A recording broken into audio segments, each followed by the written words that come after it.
जय Hind everyone. Navy MR musician का जो नया भर्ती निकाला गया है उसके बारे में कुछ लोगों को पता चल गया होगा, लेकिन ये वीडियो सिर्फ उन साथियों के लिए है जिनको नेवी एमआर म्यूजिशियन की तरफ से जो नया भर्ती निकाला गया है उसके बारे में कुछ भी नहीं पता है। आप पूरे भारत में किसी भी राज्य से हो, चाहे मेल हो चाहे फीमेल हो, अगर आप सिंपल 10 पास हो और आपका हाइट कम है तो आप सभी लोगों के लिए नेवी एमआर म्यूजिशियन की तरफ से नया भर्ती निकाल दिया गया है। और ये जो भर्ती निकाला गया है ना, इसमें कोई भी पेपर वेपर नहीं कराया जाएगा। ये भर्ती सिर्फ दौड़ पर होगा और ट्रेड टेस्ट पर होगा। मैं आप लोगों को इस वीडियो के माध्यम से सारी चीजें बताने वाला हूं। अगर आप लोग पूरा वीडियो ध्यान से देखोगे तो आपके मन में कोई भी डाउट नहीं रहेगा। अगर आप पूरा वीडियो देखबे नहीं करोगे तो आपके मन में डाउट ही डाउट रहेगा और कमेंट में कुछ ना कुछ पूछते रहोगे।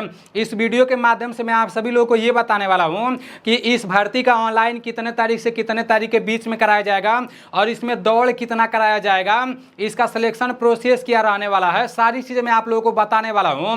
और देखो, ये नेवी एमआर म्यूजिशियन का भर्ती निकाला गया है ना, तो काफी सारे लोगों के मन में ये चल रहा है कि अगर हमारे पास म्यूजिशियन का सर्टिफिकेट नहीं रहेगा तो हमारा इसमें ऑनलाइन हो पाएगा कि नहीं। बताऊंगा सारी चीजें, नोटिफिकेशन दिखाकर ही बताऊंगा, ठीक है ना। देखो, ये जो म्यूजिशियन का भर्ती निकाला गया है, इंडियन आर्मी में हमेशा निकलता है। उसमें सिर्फ लड़कों के लिए भर्ती निकलता है, उसमें लड़कियों के लिए भर्ती नहीं निकलता है।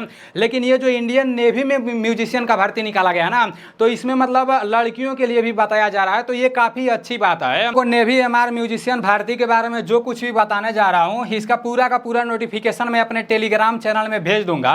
अगर आप अभी तक मेरे टेलीग्राम चैनल में नहीं जुड़े हो तो पता नहीं किस दुनिया में जी रहे हो यार। मेरा टेलीग्राम चैनल नीलेश ब्लॉग के नाम से है, उसका लिंक मैं डिस्क्रिप्शन में भी दे दूंगा और फर्स्ट कमेंट में भी दे दूंगा।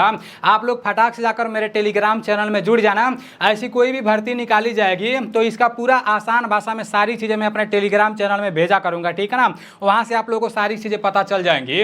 अब देखो, यहाँ पर ऑनलाइन डेट के बारे में बताया गया है। ऑनलाइन आपका 1 तारीख 7वां महीना सन 2024 से चालू हो जाएगा, मतलब अगले महीना में 1 तारीख से इसका ऑनलाइन चालू हो जाएगा और ऑनलाइन का लास्ट डेट 11 तारीख रहने वाला है। तो ऑनलाइन कराने के लिए ज्यादा टाइम नहीं दिया गया है, सिर्फ 10 दिन का टाइम दिया गया है। तो आप लोग लास्ट डेट का इंतजार नहीं करना, शुरुआत में ही आप लोग ऑनलाइन करा लेना, ठीक है ना। ऑनलाइन कराने का फीस कितना लगेगा, अगर आप जनरल या ओबीसी कैटेगरी से आते हो तो फिर आपका 1 भी रुपया एप्लीकेशन फीस नहीं रहेगा, ठीक है ना। जब जनरल ओबीसी कैटेगरी का 1 भी रुपया एप्लीकेशन फीस नहीं रहेगा तो ये एससी एसटी का कहां से रहेगा। इन लोगों के लिए भी 1 भी रुपया एप्लीकेशन फीस नहीं है, तो ये काफी अच्छा बात है, ठीक है ना। अब देखो, आगे यहाँ पर बताया जा रहा है कि मतलब पोस्ट नेम कौन कौन सा पोस्ट है इसमें जो नेवी की तरफ से भर्ती निकाला गया है। देखो, नेवी में आपका एक एसएसआर भी होता है और एक एमआर भी होता है, लेकिन इसमें सिर्फ एमआर है, ठीक है ना। नेवी अग्निवीर एमआर पोस्ट है जो म्यूजिशियन के लिए निकाला गया है। अब यहाँ पर आपका बताया जा रहा है कि इसमें फॉर्म भरने के लिए कितना पास होना चाहिए। देखो, आपका नेवी में फॉर्म भरने के लिए यहाँ पर बोला जा रहा है कि class 10 high school exam pass in any recognize board in India. यहाँ पर जैसे म्यूजिशियन सर्टिफिकेट के बारे में नहीं बताया जा रहा है। आप लोग खुद देखो, जब इसका फुल नोटिफिकेशन देखोगे ना, तो जहाँ पर एजुकेशन क्वालिफिकेशन के बारे में बताया गया है वहाँ पर नीचे आंसरी करके ये नहीं दिया गया है कि म्यूजिशियन का जैसे सर्टिफिकेट भी होना चाहिए, ये नहीं बताया गया है। लेकिन म्यूजिशियन का ट्रेड टेस्ट जरूर होगा, ये बताया गया है, ठीक है ना। तो वो सारी चीजें मैं आप लोगों को आगे बता रहा हूँ। इसमें फॉर्म भरने के लिए सिंपल 10 पास होना चाहिए और जो आपका एज होना चाहिए ना, एज आपका अगर 1 तारीख 11वां महीना सन 2003 से लेकर और 30 तारीख 4था महीना सन 2007 के बीच में अगर आपका डेट ऑफ बर्थ है तो फिर आपका इसमें फॉर्म भरा जाएगा। आप लोग देख लेना, अगर आप लोग को नहीं समझ आ रहा होगा कि आपका फॉर्म भरा पाएगा कि नहीं भरा पाएगा तो अपना डेट ऑफ बर्थ कमेंट में जैसे मैसेज कर देना। जब मुझे टाइम मिलेगा तो मैं उसको रिप्लाई कर दूंगा कि हाँ आप इसमें फॉर्म भर पाओगे कि नहीं, ठीक है ना। अब आगे यहाँ पर बताया जा रहा है कि इसमें दौड़ कितना होगा। अब पेपर नहीं इसमें होगा, ठीक है ना, पेपर ऊपर नहीं इसमें होगा, इसमें सिर्फ दौड़ होगा और आपका ट्रेड टेस्ट होगा। तो जो आपका दौड़ होगा ना, लड़कों का दौड़ 1600 मीटर होगा और 1600 मीटर दौड़ने के लिए पूरे 6 मिनट 30 सेकंड के टाइम मिलेंगे। तो दौड़ भी नॉर्मल ही होगा, ज्यादा हार्ड दौड़ नहीं हो रहा है, ठीक है ना।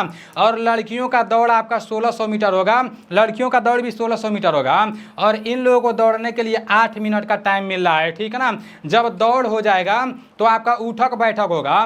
लड़कों को 20 बार उठक बैठक करना है, 20 टाइम उठक बैठक करना है और लड़कियों को 15 टाइम उठक बैठक करना है, ठीक है ना। उसके बाद से जब उठक बैठक हो जाएगा तो पुशअप होगा, लड़कों के लिए पुशअप होगा और लड़कियों के लिए सीटअप होगा। तो लड़कों को मतलब 12 पुशअप मारना है और लड़कियों को 10 सीटअप मारना है। उसके बाद से लास्ट में लड़कों का चेस्ट नापा जाएगा, ठीक है ना, सिर्फ लड़कों का चेस्ट नापा जाएगा, जितना भी नॉर्मल चेस्ट रहेगा उससे 5 सेंटीमीटर फुलाना रहेगा। तो ये भी आप लोगों को पता होना चाहिए। आप लोगों को फिजिकल के बारे में पता चल गया, कब से कब तक ऑनलाइन होगा ये भी आप लोगों को पता चल गया। अब आगे देखो यहाँ पर बताया जा रहा है, चेतावनी दिया गया है, ठीक है ना। इस भर्ती में जब फार्म भर दोगे तो मतलब जाने से पहले ये चेतावनी आप लोगों को पता होना चाहिए। ये नेवी की तरफ से बताया गया है, क्योंकि ऐसी भर्तियों में ना बहुत दलाल आपके पीछे पड़ जाएंगे, बोलेंगे कि मैं करा दूंगा, मेरा यहाँ सोर्स है, वहाँ सोर्स है, इनसे पहचान है, उनसे पहचान है। तो उसी के लिए यहाँ पर चेतावनी दिया गया है कि नौसेना भर्ती संगठन के अधिकारियों के साथ संबंध होने का दावा करने वाला कोई भी व्यक्ति अभ्यर्थी को भर्ती कराने वाला वादा कर सकता है और इसी बहाने वो पैसा भी वसूल कर सकता है। हम यह दावे के साथ कहना चाहेंगे कि ऐसा कुछ भी संभव नहीं है। दलालों के किसी भी तरह से उत्पीड़न करने पर FIR दायर करें और पुलिस से संपर्क करें। तो किसी भी दलाल के चक्कर में नहीं पड़ना। अगर कोई दलाल बोलेगा कि मैं आपको इस म्यूजिशियन भर्ती करा दूंगा तो उसके चक्कर में नहीं पड़ना, क्योंकि उनसे मतलब किसी आर्मी वाले से संपर्क नहीं रहता है। वो आपसे पैसा ले लेंगे, अगर आपका सिलेक्शन होगा तो आपके दम पर होगा, फिर बाद में आप फंस जाओगे, ठीक है ना। तो किसी भी दलाल के चक्कर में नहीं पड़ना है। अब यहाँ पर सैलरी के बारे में बताया जा रहा है कि सैलरी कितना मिलेगा। तो जो आपका इंडियन आर्मी है ना, अभी तो उसमें बदलाव नहीं किया गया है, लेकिन बदलाव होने का पूरा संभावना है। अभी विपक्षी वाले लोग और जो सरकार है उन लोगों में बहुत ज़्यादा मतलब पता नहीं क्या चल रहा है। जैसे सोच रहे हैं सब कि अगर अभी बदलाव हो जाएगा ना तो विपक्षी सारा क्रेडिट ले जाएगा, वो बोलेगा कि हमारे ही कहने पर बदलाव हुआ है। तो इसीलिए अभी कुछ अच्छा देखने को नहीं मिल रहा है, लेकिन देखना इसमें जरूर बदलाव किया जाएगा, ठीक है ना। अभी अग्निवीर के तहत बताया जा रहा है कि अगर आप इसमें भर्ती हो जाओगे तो पहला साल आपको 30,000 सैलरी मिलेगा। 30,000 में से 21,000 आपके खाते में आएगा और 9,000 रुपया आपका कटेगा, ठीक है ना। और दूसरा साल 33,000 रुपया सैलरी मिलेगा।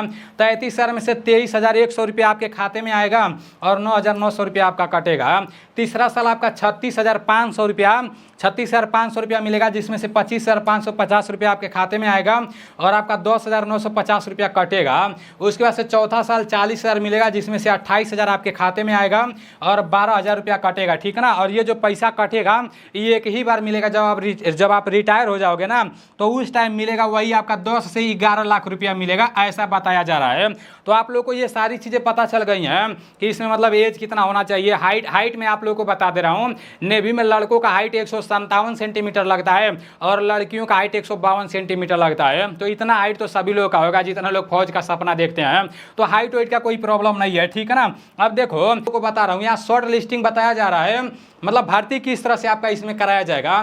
स्टेज 1 के लिए 2 स्टेज में आपका भर्ती कराया जाएगा, ठीक है ना। जब आप फार्म भरोगे तो 2 स्टेज में भर्ती कराया जाएगा। पेपर तो होगा नहीं, दौड़ के लिए बुलाया जाएगा पहले, ठीक है ना। बोला जा रहा है कि स्टेज 1 के लिए शॉर्ट लिस्टिंग परीक्षा में प्राप्त अंकों के आधार पर होगी, मतलब शॉर्ट लिस्टिंग होगा, ठीक है ना। जिनका 10 में ज़्यादा नंबर रहेगा उन्हीं लोगों को मतलब वहाँ पर फिजिकल के लिए बुलाया जाएगा, ट्रेड टेस्ट के लिए बुलाया जाएगा, शॉर्ट लिस्टिंग किया जाएगा। यहाँ पर साफ साफ लिखा गया है और बोला जा रहा है कि केवल वैध संगीत प्रमाण पत्र रखने वाले उम्मीदवारों को चयनित करने पर विचार किया जाएगा। अब यहाँ पर क्लियर नहीं बताया गया कि हाँ मतलब संगीत जैसे म्यूजिशियन का सर्टिफिकेट होना ही चाहिए, लेकिन यहाँ पर बोला जा रहा है कि विचार किया जाएगा। मतलब जिन लोगों के पास म्यूजिशियन का सर्टिफिकेट होगा वो भी ओरिजिनल सर्टिफिकेट, कुछ लोग फर्जी बनवा कर रखे रहते हैं तो उसका कोई मतलब नहीं रहता है। तो बोला जा रहा है कि जिन लोगों के पास ओरिजिनल होगा उन पर विचार किया जाएगा, कन्फर्म नहीं बताया गया है, सिर्फ विचार किया जाएगा बोला गया है। और नोटिफिकेशन में भी वहाँ पर म्यूजिशियन का सर्टिफिकेट नहीं बोला गया था, सिर्फ 10 पास बोला गया था, ठीक है ना। तो आप लोग 1 तारीख से ऑनलाइन होगा तो ऑनलाइन कराने जाना, देखना वहाँ पर म्यूजिशियन का सर्टिफिकेट लग रहा है कि नहीं, क्योंकि प्रॉब्लम होगा, कुछ दिक्कत होगा, फर्जी दिखेगा तो फिर उसको मतलब रद्द कर दिया जाएगा। अगर कहीं और का निवास बनवाकर भर्ती देखने जाओगे तो उसको रद्द कर दिया जाएगा, वो बताया जा रहा है। हमारे म्यूजिशियन के नोटिफिकेशन के माध्यम से जो कुछ भी बताया गया था वो सारी चीज़ें मैं आप लोग को बताने का कोशिश किया हूँ। अब 1 तारीख से इसका फॉर्म भरा जाएगा, 1 तारीख से इसका ऑनलाइन चालू होगा, तो 1 तारीख को पता चलेगा कि ऑनलाइन कराते टाइम वो लोग म्यूजिशियन का सर्टिफिकेट मांग रहे हैं कि नहीं। अगर वो लोग म्यूजिशियन का सर्टिफिकेट मांगेंगे ना तब तो दिक्कत ही है। अगर नोटिफिकेशन के माध्यम से एकदम क्लियर बता देते सब कि नहीं मतलब म्यूजिशियन का सर्टिफिकेट होना एकदम जरूरी है, तब तो यहीं पर क्लियर हो जाता। लेकिन अब ऑनलाइन चालू होगा तभी क्लियर हो पाएगा कि सर्टिफिकेट मांग रहे हैं सब कि नहीं, ठीक है ना। देखो सर्टिफिकेट मांगे सब या नहीं मांगे सब, लेकिन इसका जो ट्रायल होगा ना वो बहुत हार्ड होगा। अगर ज़्यादा लड़के जाएंगे तब तो हार्ड हार्ड होगा, लेकिन कम लड़के जाएंगे तब तो थोड़ा नॉर्मल ही होगा, ठीक है ना। ऐसे इंडियन आर्मी में भी होता है, कुछ कुछ सेंटर में बहुत ज़्यादा लड़के चले जाते हैं तो वहाँ पर बहुत ज़्यादा दिक्कतों का सामना करना पड़ जाता है, लेकिन कुछ सेंटर में जितना सीट रहता है उससे कम ही लड़के जा पाते हैं, तो मतलब उन लोग का सिलेक्शन आसानी से हो जाता है, ठीक है ना। तो अगर आप लोग को इस तरह से मतलब आपके पास बिगुल होगा तो बिगुल अगर अच्छे से बजाते होंगे आप ना, तो फिर मतलब इसमें चांस बनता है। कोई भी म्यूजिक अगर अच्छे से बजाना जानते होंगे ना तो फिर आपका इसमें बहुत ज़्यादा चांस बनता है, क्योंकि इन सब चीज़ों पर बहुत कम ही लोग ध्यान देते हैं, और जो लोग इन सब चीज़ों पर ध्यान देते हैं वो लोग भर्ती नहीं देखते हैं, पढ़ाई नहीं करते हैं, ठीक है ना। काफ़ी सारे म्यूजिक के बारे में बताया गया है, तो वो सारी चीज़ें आप लोगों को नोटिफिकेशन में ही मिल जाएगा, ठीक है ना। पूरा नोटिफिकेशन में अपने टेलीग्राम चैनल में भेज दूंगा, तो उसको आप लोग एक बार अच्छे से देख लेना। बाकी जो लोग बिगुल में अच्छे होंगे ना तो फिर उन लोगों का पक्का है, मतलब वहाँ पर ट्रायल पास वो लोग करेंगे। चलो ठीक है, मिलते हैं अगले वीडियो में। अब देखते हैं 1 तारीख से कैसे क्या होता है। जय हिंद, वंदे मातरम।